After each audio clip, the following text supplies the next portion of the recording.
तर महाराष्ट्रात मात्र मनपा निवडणूक महाराष्ट्रातली उर्वरित ठिकाणांची एका बाजूला आणि छत्रपती संभाजीनगरची एका बाजूला अशी परिस्थिती पाहायला मिळालेली होती। उपोषण, रडारड, आदळआपट, प्रसंगी आत्मदहनाचा इशारा यांनी छत्रपती संभाजीनगरची निवडणूक ही फार गाजली आहे। लवकरच या ठिकाणी मतमोजणीला आता काही मिनिटात सुरुवात होणार आहे। कशी सज्जता आहे आढावा घेतला आपले प्रतिनिधी सचिन बडेंना।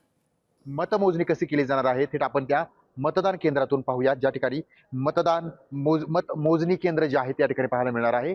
कारण छत्रपती संभाजीनगरमध्ये महानगरपालिका निवडणुकीवरून हाय व्होल्टेज ड्रामा जो होता तो संपूर्ण महाराष्ट्र राज्याने पाहिला आणि त्यानंतर जे चित्र आहे ते आज स्पष्ट होईल।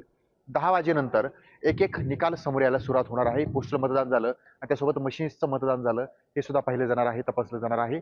आणि महत्त्वाचा मुद्दा हा देखील उपस्थित केला जातो, अनेक दिवसांपासून उमेदवारीवरून देखील जो पेटलेला संघर्ष होता तो पाहायला मिळालेला होता। त्यासोबतच छत्रपती संभाजीनगरमध्ये उमेदवारी मिळण्यावरूनच हा पेटलेला वाद कुठेतरी आता या निवडणुकीच्या माध्यमातून का होईना तो शांत झालाय। मात्र मतमोजणी जेव्हा सुरू होईल तेव्हा देखील हे चित्र स्पष्ट होईल की कोणाचं पारडं जड भरतं, कोणाची जास्त जागा येतात। आणि हे आणखी एक महत्त्वाचा मुद्दा हा उपस्थित होतोय की अनेक पक्षांनी स्वतःचं वर्चस्व पणाला लावलेलं होतं।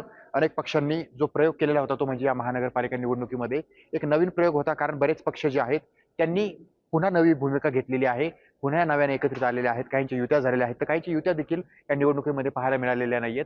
त्यामुळं आता हा जो प्रयोग राबवलेला आहे या प्रयोगाचा निकाल काय येतो आता हे आज मतमोजणीनंतर स्पष्ट होईल। छत्रपती संभाजीनगरमध्ये जी सर्वाधिक जास्त निवडणूक गाजली ती म्हणजे महानगरपालिका निवडणूक। त्यामुळे आता निकाल काय लागतो याकडे सर्वांचं लक्ष लागून आहे। सचिन बडे, लोकशाही मराठी, छत्रपती संभाजीनगर। लोकशाही मराठी ऐका, पहा, जागरूक रहा।